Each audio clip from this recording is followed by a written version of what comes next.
We're in Hapert, where we are with VDL Fibertech Industries.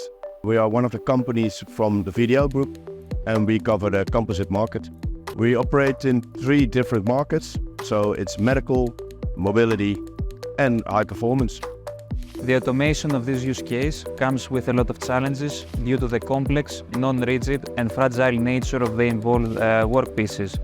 As LMS, when we started and led the engineering of the integrated solution, we knew that we would need to go way beyond the current state of the art.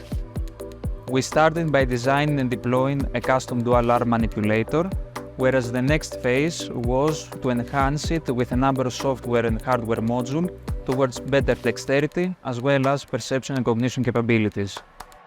We extended our model for enabling synergy between humans and robots during collaborative tasks. With our planning framework, robots can complement the operator's actions while preserving product integrity. After 4 years of hard work within the project merging, I'm happy to see the results at the VDL site. As an expert in the composite manufacturing and processes, I'm very happy to see that we are a step closer towards the high quality composite manufacturing with the humans and robots working together. Timonier, c'est une entreprise qui conçoit, qui fabrique des machines d'emballage souple pour protéger des produits sensibles. La R&D fait partie intégrante de l'ADN de l'entreprise. Et c'est dans ce cadre-là que le consortium de merging est venu solliciter Timonier pour pouvoir travailler sur la manipulation des matériaux souples. En ce qui concerne le processus, tout va commencer par une acquisition de la position grâce à la caméra. Ensuite, le premier robot va venir chercher la poche à la position donnée par cette caméra pour venir l'attraper et la soulever pour venir en position d'échange avec le second robot. Le deuxième robot va ainsi l'attraper et l'insérer dans le rail. Dans le cadre de l'intégration dans une machine SF, ce prototype nous permettra de diminuer les troubles musculo-squelettiques des opérateurs et ainsi rentrer dans un contexte industrie 4.0, donc toucher à des systèmes de cobotique pour des petites PME.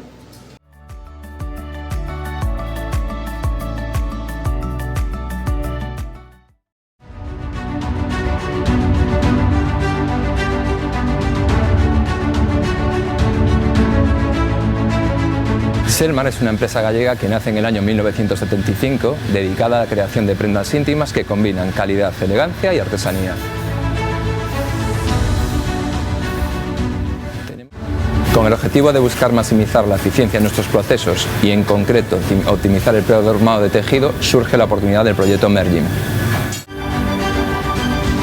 En este contexto, Aymen y Selmar, que ya hemos colaborado previamente en la implantación de la tecnología láser de corte 3D, nos hemos unido a un grupo de empresas europeas para poder abordar esta problemática en el sector textil. Consiste en un sistema de manipulación de telas durante el proceso de conformado de copas de sujetador. Utiliza para ello 2 robots colaborativos montados en una base que es fácilmente trasladable a cualquier otro lugar y una serie de desarrollos tecnológicos. En este caso, el socio OmniGrasp ha diseñado una garra de electroadhesión ad hoc que evita dañar las telas al ser manipuladas en la celda robotizada. El sistema Merging, diseñado para que su programación sea sencilla, será accesible para todas las pymes que no cuenten con un departamento especializado en robótica y de fácil acceso para operarios que no sean especialistas en la materia.